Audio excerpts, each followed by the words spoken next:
2019 is a big year for us for the Food Safety Modernization Act. In 2018, the fall of 2018, that was the first time we had every size facility needing to be in compliance with at least one portion of the Food Safety Modernization Act regulations. So the current good manufacturing practices have to be in place for every size facility, large, small, very small. So 2019 means it's their time to get inspected for every facility on that size. So they're not going to make it to every facility, but we know they're going to be getting to a good variety throughout this year, as long as they're funded, right? So that's the shutdown of the government that slowed things down at the beginning part of this year. But we really anticipate 2019 being a big year for us to learn about FSMA inspections for all size facilities, and then for the hazard analysis and preventive control portion. So this is the first time where the large size facilities are going to be up for inspections. Those started in late 2018, and we're going to be learning a lot about those. So that's one of our main things that we're going to be working on and figuring out in 2019. Some of the other things, we're working on funding for ingredient approvals. The Food and Drug Administration is the body that reviews our ingredient approvals, and they've been woefully funded in their people to do those ingredient reviews, and the piles on their desk, they're overwhelmed. So if we can help get them some more resources, that will hopefully help speed up our ingredient approval processes. That takes about 3 to 5 years right now for an ingredient to get through those review processes, and it costs our companies $1.75 million in lost revenue for every year of delay. So it's something significant and something that's a high priority for AFIA.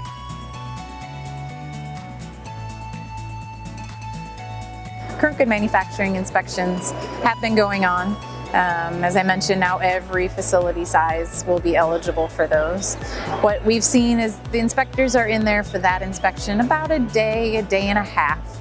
It's a combination of state inspectors or federal inspectors that have been coming in to do those inspections. And they're looking at things like your plant sanitation. Pest control has been something that they have called out as some concerns, whether it be sighting of some rodents or some spilled feed. Those are some things that they've been documenting, that we've been trying to get that information back out to our members so that they know what FDA is looking for and how to be better prepared. Our feed manufacturers have been producing, and pet food manufacturers have been producing safe feed for a long time. It's just a different way for us to operate now, and how we talk about it with the government agencies when they come in. The hazard analysis inspections, the preventive controls inspections, so those are really just starting. We know of a handful that happened late in 2018 before the shutdown happened. They're coming in and they're really diving into that food safety plan. So that's the new part for our industry, to have that food safety plan written down in that FSMA language. And so the inspectors are coming in and they're taking days going through that plan, and then going out into the plant to see how the company has operated underneath that plan, and are you following what you said you were going to do in that food safety plan. So they're in there. Those inspections are going to be about 3 to 5 days in length. So that's going to take some significant time away from personnel in the facilities to escort the inspectors when they're in there. But again, it's really just talking about how you have that corporate mentality, that corporate food safety policy, how you put it into place, and telling your story to the government.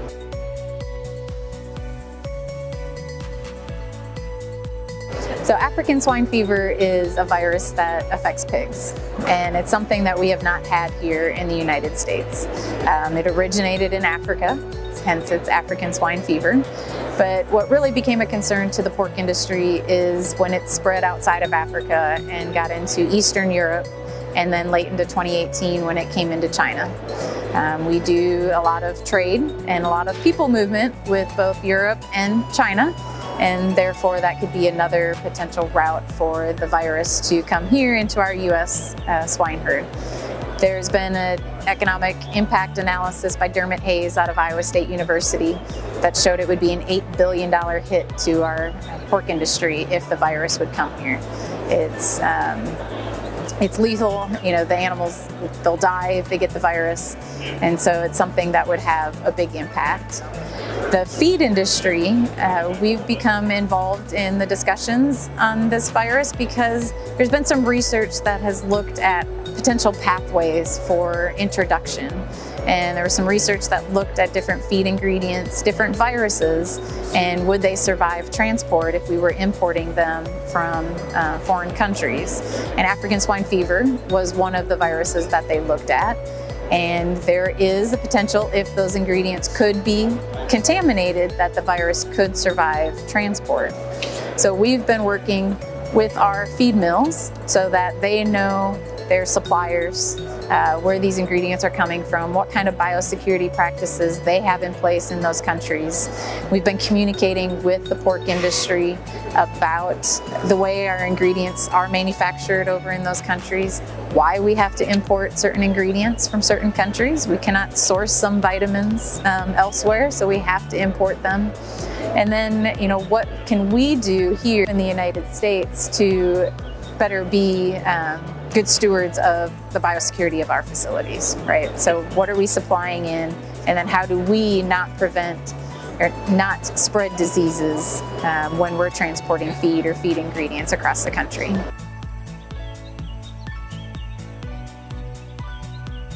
Yeah, so we're here in our AFIA booth. We've been busy having some of our members come by and talk to us, but also a lot of potential members asking questions about the industry, different ingredients, how could they be more involved in our association. So that's what we do here in the booth. But one of the things that I've been involved in from our pet food side is we have a pet food conference that was held on Tuesday, and we had about 340 people that were there at the conference, and we had speakers that covered everything from what's happening in the marketplace, looking at global and domestic trends, talking about the humanization of pet food and how that kind of has followed the human food trends.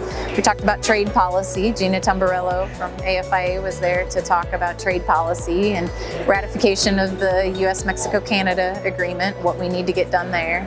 And then we had some government speakers that came in and gave us updates on the Food Safety Modernization Act, some of the pet food safety recalls that we've had recently, and just talked through different issues and gave the industry a broad range of topics to get them here to IPPE and share some more pet food knowledge.